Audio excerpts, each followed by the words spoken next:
ब्राह्मण बोले, नारी, सौभाग्य की बात तो यह है कि भगवान शंकर की कृपा से शिव पुराण के वैराग्य युक्त कथा को सुनकर तुम समय पर चेत गई हो।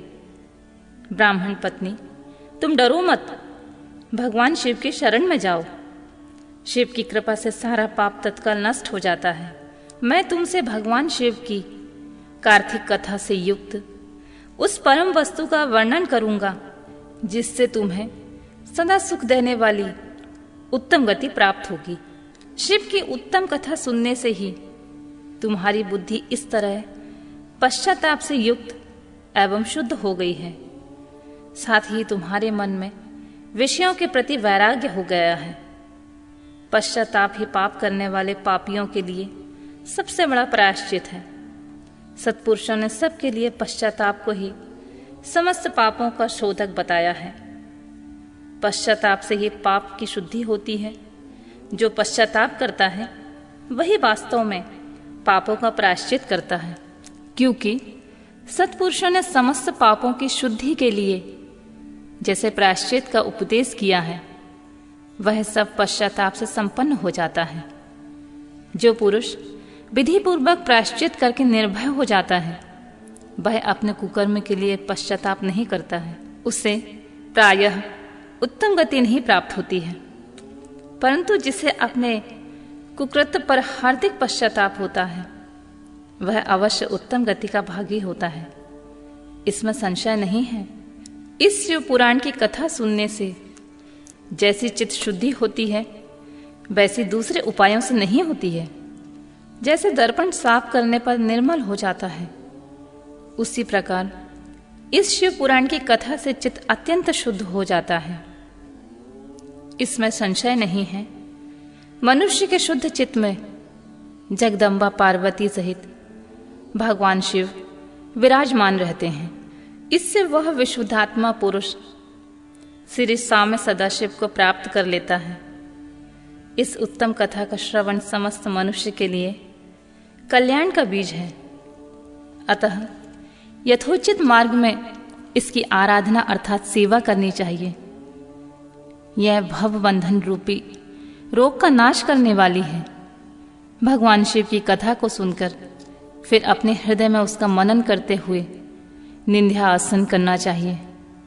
इससे पूर्णतः चित्त शुद्धि हो जाती है। चित्त शुद्धि होने से महेश्वर की भक्ति अपने दोनों पुत्रों के साथ निश्चित ही प्रकट होती है। तत्पश्चात महेश्वर के अनुग्रह से दिव्य मुक्ति प्राप्त होती है। इसमें संशय नहीं है। जो मुक्ति से वंचित है उसे पशु समझना चाहिए, क्योंकि उसका चित्त माया के बंधन से आसक्त है। वह निश्चित ही संसार बंधन से मुक्त नहीं हो पाता। ब्राह्मण पत्नी, इसलिए तुम इन विषयों से मन हटा लो और भक्ति भाव से भगवान शंकर की इस परम पावन कथा को सुनो। परमात्मा शंकर की इस कथा को सुनने से तुम्हारे चित्त की शुद्धि होगी। इससे तुम्हें मोक्ष की प्राप्ति भी हो जाएगी। जो निर्मल चित्त से भगवान शिव के चरणार बिंदों का चिंतन करता है उसकी एक ही जन्म में मुक्ति हो जाती है। यह मैं तुमसे सत्य सत्य कहता हूं। सूत जी बोले, शौनक, इतना कहकर वे श्रेष्ठ शिव भक्त ब्राह्मण चुप हो गए। उनका हृदय करुणा से आर्द्र हो गया। वे शुद्ध चित्त महात्मा भगवान शिव के ध्यान में मग्न हो गए। तदंतर बिंदु की पत्नी चंचुला मन ही मन प्रसन्न हो उठी।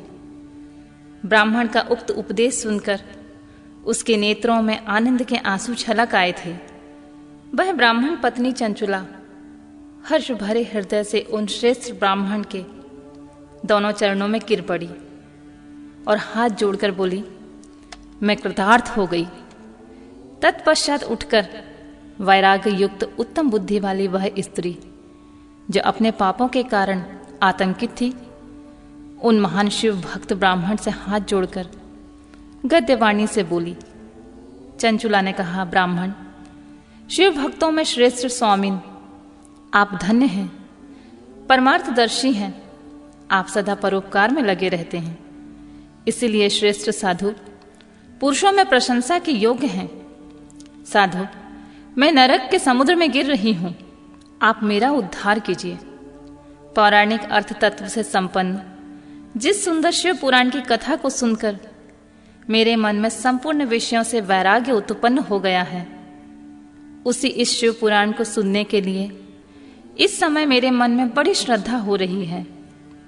सूत जी कहते हैं, ऐसा कहकर हाथ जोड़कर उनका अनुग्रह पाकर चंचुला उस शिव पुराण की कथा को सुनने की इच्छा मन में लिए हुए उन ब्राह्मण देवता की सेवा में तत्पर होने के लिए वहां रहने लगी।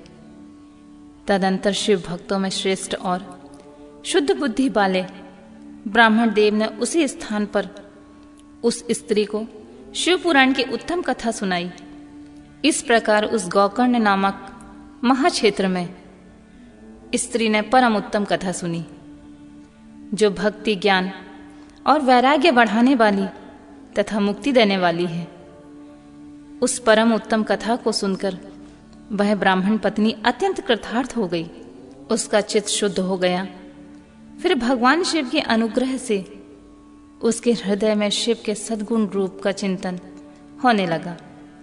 इस प्रकार उसने भगवान शिव में लगी रहने वाली उत्तम बुद्धि पाकर शिव के सच्चिदानंदमय स्वरूप का बारंबार चिंतन आरंभ किया।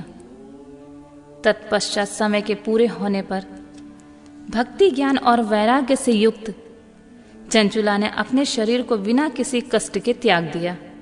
इतने में ही त्रिपुर शत्रु भगवान शिव का भेजा हुआ एक दिव्य विमान द्रुत गति से वहां पहुंचा, जो उनके अपने गणों से संयुक्त और भली भांति के शोभा साधनों से संपन्न था।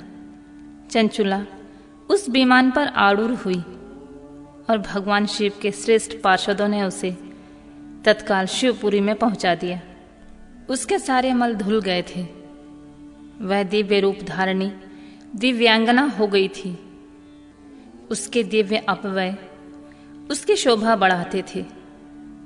मस्तक पर अर्धचंद्राकार का मुकुट धारण किए वह गौरांगी देवी शोभा वाली दिव्य आभूषण से विभूषित थी। शिवपुरी में पहुंचकर उसने सनातन देवता त्रिनेत्रधारी महादेव जी को देखा। सभी मुख्य मुख्य देवता उनकी सेवा में खड़े थे। गणेश, भृंगी, नंदीश्वर तथा वीरभद्रेश्वर आदि उनकी सेवा में उत्तम भक्ति भाव से उपस्थित थे। उनकी अंग क्रांति करोड़ों सूर्यों के समान प्रकाशित हो रही थी। कंठ में नील चिन्ह शोभा पाता था। 5 मुख और प्रत्येक मुख में 3-3 नेत्र थे। मस्तक पर अर्धचंद्राकार मुकुट शोभा देता था। उन्होंने अपने बांग भाग में गौरी देवी को बिठा रखा था, जो विद्युत पूज्य के समान प्रकाशित हो रही थीं। गौरीपति महादेव जी की क्रांति कपूर के समान गौर थी। उनका सारा शरीर श्वेत भस्म से भ्राषित था। शरीर पर श्वेत वस्त्र शोभा पा रहे थे। इस प्रकार परम उज्ज्वल भगवान शंकर का दर्शन करके वह ब्रह्म पत्नी चंचुला बहुत प्रसन्न हुई। अत्यंत प्रीति युक्त होकर उसने बड़ी उतावली के साथ भगवान को बारंबार प्रणाम किया। फिर हाथ जोड़कर बड़े प्रेम, आदर और आनंद संतोष से युक्त होकर विनीत भाव से खड़ी हो गई।